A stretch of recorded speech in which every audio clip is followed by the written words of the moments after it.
Hello Dolly friends, I am Toot Sweet. I like big eyes and tiny fashions. And today I'd like to talk about a facet of the Blythe hobby that I really love, and that is Blythe photography. Photography has been a key part of the Blythe hobby since its resurgence.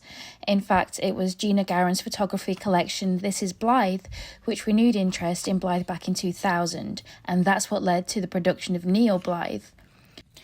Gina's work has been so influential in the Blythe community ever since, with collectors being inspired by her quirky photography style.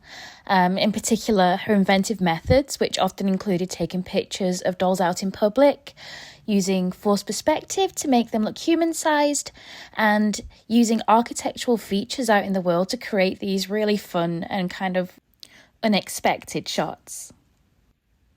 This love of photography has stayed with the Blythe hobby ever since. In the early 2000s and 2010s, photography-based site Flickr was where collectors first congregated to share their love of Blythe, with one of the most popular groups being Blythe Physical Challenge. And that was kind of like a monthly photo challenge that required taking a themed photo of your doll in a public space. I think this is one of the reasons I first fell in love with the Blythe community. It was such a creative hobby for people who really wanted to enjoy their dolls and use Blythe as a muse rather than just being something that stands on a shelf. Like most of the Blythe community, I have now migrated mostly to Instagram. I'm rarely on Flickr anymore, and I've swapped my DSLR for an iPhone out of pure convenience. But I still feel like photographing my dolls is a huge part of enjoying them for me. In fact, if I go for a nice day out, I am almost certainly going to leave the house with a doll in my bag. The first thing I like to consider before I take my girls out for photos is dressing my Blythe to fit the location I'm visiting. I do love a good theme. I do always use a carry case to protect my Blythe. I find that both stock and custom face-ups are very easily scratched. So I have a carry case from Junie Moon, which can be worn like a crossbody bag. I also have quite a few of these soft cases, and they are made by Woolly Rockers. I find them both perfectly good for protecting the girls while we're out and about. As for my Blythe photography essentials, I like to bring a chopstick, a fork. I know it sounds like I'm packing a picnic, bear with me, I will explain. A hairbrush in case we get messy hair, some of these little elastic band hair ties which are great for getting my girls to hold things, and any accessories I feel I might wish I had on me. Once I've found a good photo opportunity, the first thing I like to do is get down on my doll's level. Otherwise, you just get photos of the top of her head, which is no good for capturing Blythe's iconic facial expressions. I'm aware I'm not a very elegant person, and I know I look like a weird little toad squatting awkwardly taking doll pics. But fortunately, I have absolutely no shame whatsoever. As I'm sure you've noticed, it can be difficult to get Blythe to stand up by herself, thanks to her huge melon head.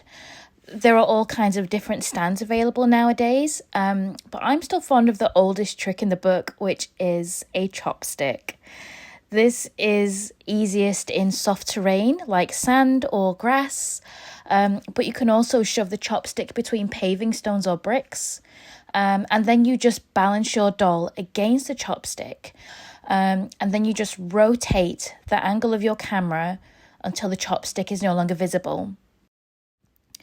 If it is a very windy day like today, you might find it easier to use a fork just because they're a little bit more sturdy than the chopstick, but the fork is much more difficult to hide. It often takes a bit of practice to learn to do this, but I think it's a great way to capture photos of your Blythe looking like she's standing. I have tried other methods and bought the other stands, but I just don't love any of them as much as I love my trusty chopstick. I also find it helps to pay attention to wind direction. If the wind is behind Blythe, it makes it much more likely that her hair is going to blow in her face than if you turn her around and she's facing the wind. But I think the biggest advice I can give for photographing Blythe, or any doll really, is not to worry about what people around you think. I don't mind admitting that for my first couple of years in the hobby, I was quite self-conscious taking pictures in public places, but it's something that does get easier the more you do it. And honestly, I'm glad. I have so many pictures now that aren't just photos of my dolls. They're also reminders of all the places I've been and days out with my family and my friends. I have Blythe pictures that my kids helped me pose when they were tiny. And I think, like most parts of ourselves that are quirky or a bit weird, when we fully embrace them, those around us are more likely to accept it too. As Gina herself put it in the introduction to This Is Blythe, no matter where I take her, and I take her everywhere, Blythe is at home in her environment in her own glamorous way. I hope you enjoy Blythe's photos for what they are, but I also hope that Blythe reminds you to embrace the rare and unique, the beautiful and the funny qualities that are the true essence of who we are. Even if who you are is a grown adult awkwardly taking pictures of big-headed dolls in a public place.